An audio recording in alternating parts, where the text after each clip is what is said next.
有一个无差别杀人的疯子进了宿舍楼，千万不要开门。晚上11点，导员突然在微信群里艾特全员，所有人立刻回寝室，锁好宿舍门。楼道电路起火，工作人员正在检修。我不明白检修电路为什么要锁门，而且宿舍明明有电。2分钟后，住同宿舍楼的闺蜜私信我，有一个无差别杀人的疯子进了宿舍楼，千万不要开门。我以为闺蜜在开玩笑，上铺的萍姐紧接着说道：快去锁门！我男朋友说有一个杀人犯进了宿舍楼。我慌了，萍姐是宿舍老大，她男朋友比我们小1届，萍姐从不开玩笑，真的有杀人犯。我连忙跑到门前，正准备上锁，停顿了一下。可是苏月还没回来，是不是等他回来再锁门？我们宿舍一共4个人，老大萍姐，老二回家了，老三是我，老四苏月刚去楼道取衣服了。我还在犹豫，萍姐当机立断，先锁门，等苏月回来我们再开。同时，萍姐在宿舍群里艾特了苏月，苏月你在哪？衣服别取了，快回来，外面危险。苏月，没事，衣服取好了。我在楼道拐角看到有2个男的，身上背着袋子，拿着扳手，应该是导员说的维修工吧。杀人犯的消息我也听说了，我有点害怕，还好他们没看到我。我准备绕路从另一边的楼梯回来。等一下，我好像看到他们的脸了。他们……苏月消息打了一半戛然而止，紧接着我们听到了急促的脚步声，声音来源就是苏月所在的楼道拐角。苏月被发现了，我和萍姐互相看了一眼，2个人眼中都映出对方惊恐的样子。如果是维修工，没有理由去追苏月。我和萍姐都没在微信群里再说话，萍姐比我先冷静下来。我先私聊导员问问情况，导员没在群里说真相，应该是怕大家恐慌。煎熬地等了2分钟，萍姐说道：导员让我们别担心，杀人犯的事情是谣言，真的是在维修电路。我对这个答案半信半疑。紧接着宿舍群弹出了新消息，苏月，吓我一跳，刚才真的是维修师傅，他们追我是怕我走到有危险的区域，等我这就回来。看到苏月的回复，我终于长舒了一口气。很快楼道里传来了脚步声，让我心安的是，这一次的脚步声并不急促，咚咚咚，敲门的声音传来。因为刚才的惊吓，开门前我还是先看了一眼门禁，是苏月没错。正在我要开门的时候，一声惨叫突然传来，声音很大，应该是1、2楼传来的。我们宿舍在6楼也听得清楚，班级群的消息一下炸了。什么情况？不是电路维修吗？刚刚惨叫怎么回事？听说宿舍楼进了杀人犯，真的假的？声音应该是从1、2楼传来了。有没有附近的同学说说什么情况？我就在1层，可我不知道发生了什么，我也不敢出门。不过除了惨叫，我好像还听到了刀子砍东西的声音。天哪，太恐怖了！我们报警吧。就在这时，群主开启了全员禁言，刚刚炸开的群消息戛然而止。导员发出了最新消息，同学们请不要慌张，传言是真的，确实有无差别杀人的疯子进了宿舍楼。因为担心大家恐慌危险，所以刚才说是电路维修。学校已经报警，各位同学一定锁好宿舍门，任何人敲门都不要开。警察赶到之前，保证自己的安全，一定不要开门。为了稳定大家情绪，班级群今晚禁言。正准备开门的我停顿住，咚咚咚，门外敲门声变得急促，我心中充满了疑问：电路没有坏，那苏月看到的维修工是谁？或者说门外的人？寝室群发消息的人根本就不是苏月。保险起见，我又看了眼门禁，这次我才注意到，苏月穿的是自己的衣服没错，但不是她刚出门时穿的那件，光线暗淡，因为苏月低着头，看不清脸，可仔细观察下，能发现对方的肩膀与手臂是比苏月粗大的。再向下看，我发现对方似乎为了模仿苏月的身高，腿在弯曲着。这个人不是苏月。就在这时，对方抬起了头，只见对方戴着口罩，站直了身体有1.8米，直直盯着门禁，向我竖了一根中指，转身离开了。我现在脑子乱得不行，把我看到的情况和萍姐说了。萍姐深吸口气，冷静分析起来。我们没听到苏月的惨叫声，她应该是没有遇害。从对方穿着苏月的衣服和在群里发消息来看，苏月应该是背叛我们，和杀人犯一伙了。她刚刚想害我们。我虽然不愿相信，可萍姐分析的没错，别说杀人，就算是控制住挣扎的苏月，也不可能一点声音没有，最大的可能就是苏月妥协了。与此同时，我的手机又来了新私信，屏幕显示苏小月月，这是苏月的小号，只有我知道的小号。我知道苏月有2个手机。苏小月月，刚才我逃跑的时候，手机和衣服都掉了，现在甩掉他们了，你一定要小心萍姐，因为我刚刚看到那人的脸，是萍姐的男朋友。我已经和隔壁603的人联系了，一会去603，你找机会也过来，我给你开门。看着手机里的消息，我头皮都开始发麻。萍姐似乎看出我脸色不对，温柔一笑：别怕，我们只要锁好门，等待警察来就行。坏人终将受到惩罚。萍姐是宿舍老大，平日里都把我们当小妹妹看待，怎么会和疯子杀人魔一伙？我脸色渐渐变好，冲萍姐一笑：是的，坏人终将受到惩罚。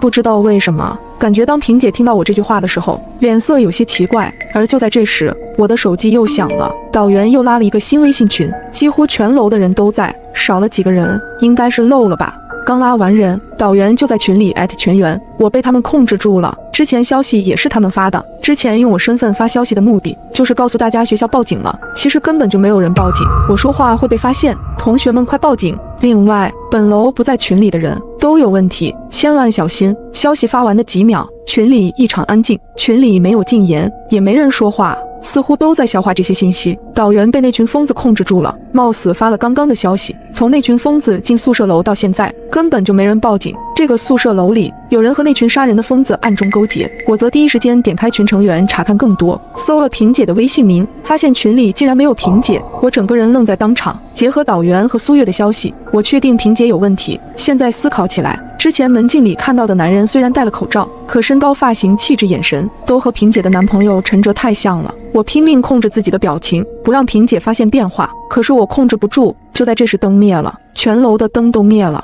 宿舍楼断电了。紧接着，我看到手机没了网络，没了信号，黑暗带来了恐惧，却让我的心稍微镇定，这样萍姐就看不到我难看的脸色了。下一刻，我突然想到，这样就没法报警了。从导员刚刚拉群到断电、断网、断信号，中间不到1分钟，没人来得及报警，没人会来救我们。我们就像一群困在楼里待宰的羔羊，而近在咫尺就有一个拿着屠刀的猎人。萍姐平和温暖地说道：一定是那群疯子干的，别怕，既然已经报了警，过不了多久我们就安全了。说话间，萍姐拿出了一把水果刀，削着苹果皮，苹果皮削好，她切了一块递给我，过来吃点东西压压惊。昏暗中，我看到了萍姐的笑容，带着温暖，温暖中又仿佛带着丝残忍。我走到萍姐面前，努力克制恐惧，吃了那块苹果。可能因为紧张，我完全吃不出味道。为了让萍姐放松警惕，我顺着对方说道：谢谢萍姐，我们一定会渡过难关的。说着，我坐到了自己的床上，在黑暗的掩护下，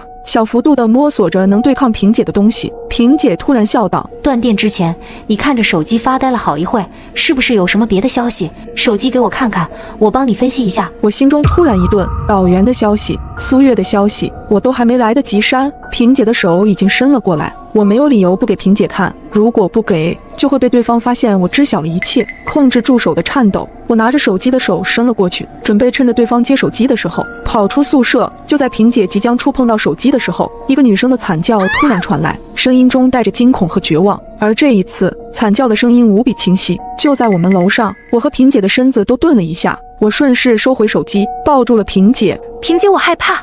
我的身躯微微颤抖着，我所有的害怕完全可以甩锅给楼上的受害者。对我的行为，萍姐似乎也放下了戒备，没有再提看手机的要求。萍姐拍着我的后背：别怕，有我在，就算是有坏人来了，我也会冲上去保护你。她的话很温柔，从始至终都没有一点问题，甚至如果没有导员的消息，我根本不会怀疑萍姐。就在我稍稍放心，等萍姐放下戒备伺机逃走的时候，我看到了宿舍的窗子没上锁，我们宿舍楼窗户没有护栏。以男生的身体素质来说，从楼上翻到楼下并不难，而现在凶手就在楼上，我离宿舍门有一段距离，而且正在和萍姐拥抱着，楼上的凶手马上就要过来了。我近乎绝望，现在别无选择，我准备先控制住萍姐握着水果刀的手，先下手为强。就在这时，走廊传来了一阵急促的脚步声，噔噔噔，紧接着就是一阵急促的敲门声，有人在焦急地敲着603的门。开门的声音传来，有人进了603，603就在我们隔壁的隔壁。进门后没听到什么打斗的声音，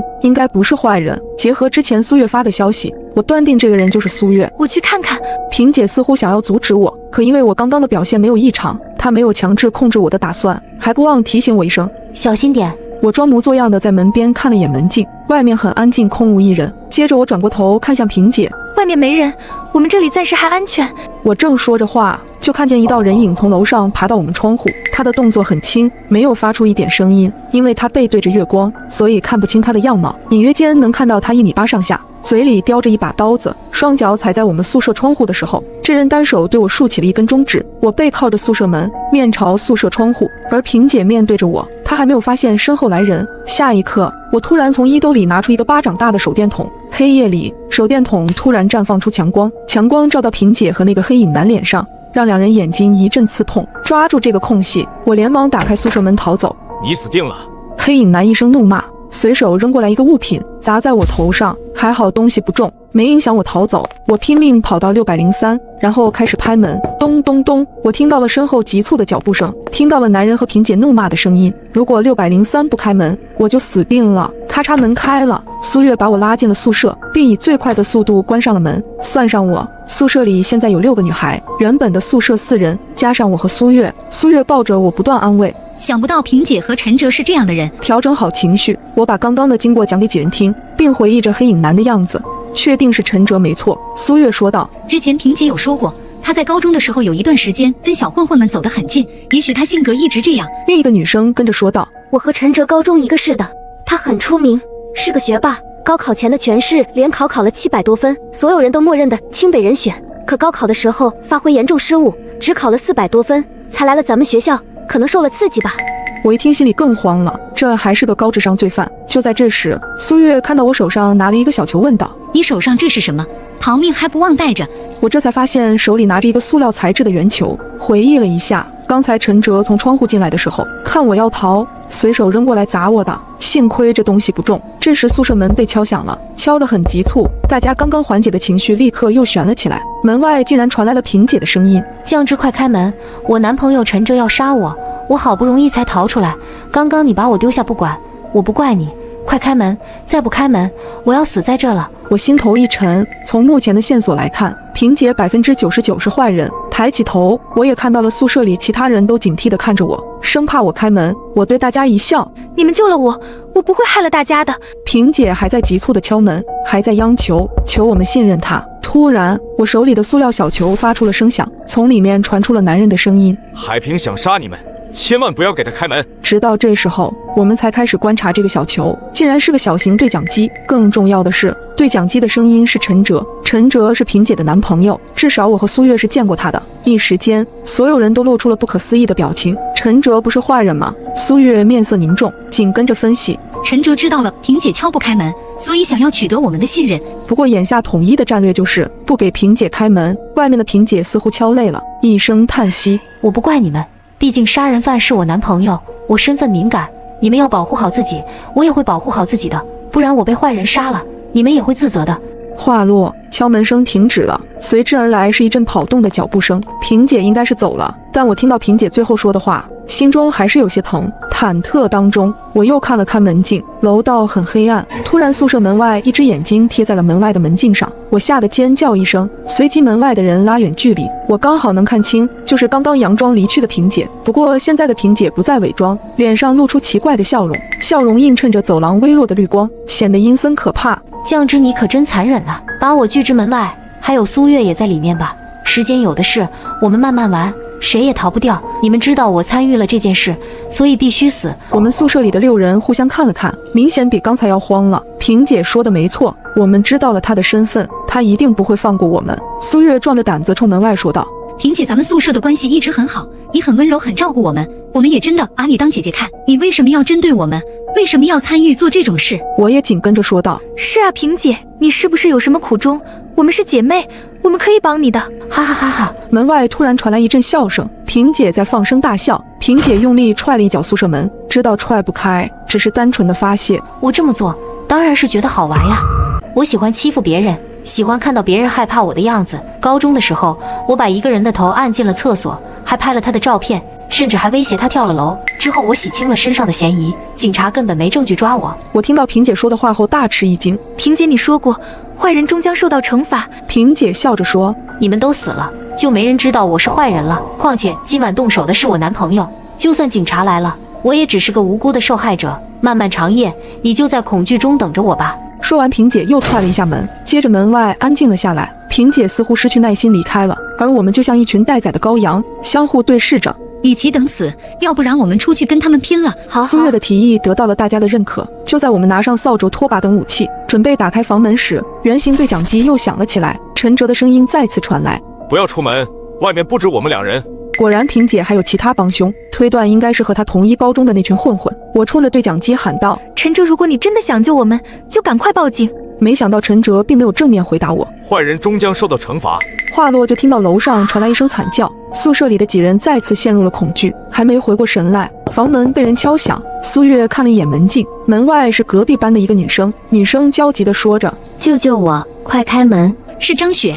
宿舍另一个女生说道：张雪，这个女生我认识，不是很熟，学习很好，是学生会的老大，应该不是坏人。我和苏月对视一眼，决定开门，因为我们做不到见死不救。可没想到，刚打开门，躲在一旁的萍姐就立刻顶住了房门。原来他们是一伙的。萍姐阴森森地说道：你们终于开门了，动手！听到命令的张雪立刻拿起一把刀子，缓缓向我们走来，而我们握紧手中的扫把，准备与其搏命。就在这时，陈哲来到了众人面前。萍姐问陈哲：其他人呢？都已经按你吩咐的解决掉了。陈哲紧接着又说道：这些人交给我吧。说着拿着棒球棍走了过来，可谁知下一秒，陈哲一棍子打在了张雪的后脑勺上，张雪应声倒地。接着陈哲又拿出刀子，将目光瞄准了萍姐。这一串连贯动作将我们吓了一跳，萍姐更是一脸懵逼。陈哲，你干嘛？陈哲则不慌不忙地解释道：海平，你是不是忘了陈丽丽，那个被你逼迫跳楼的女孩？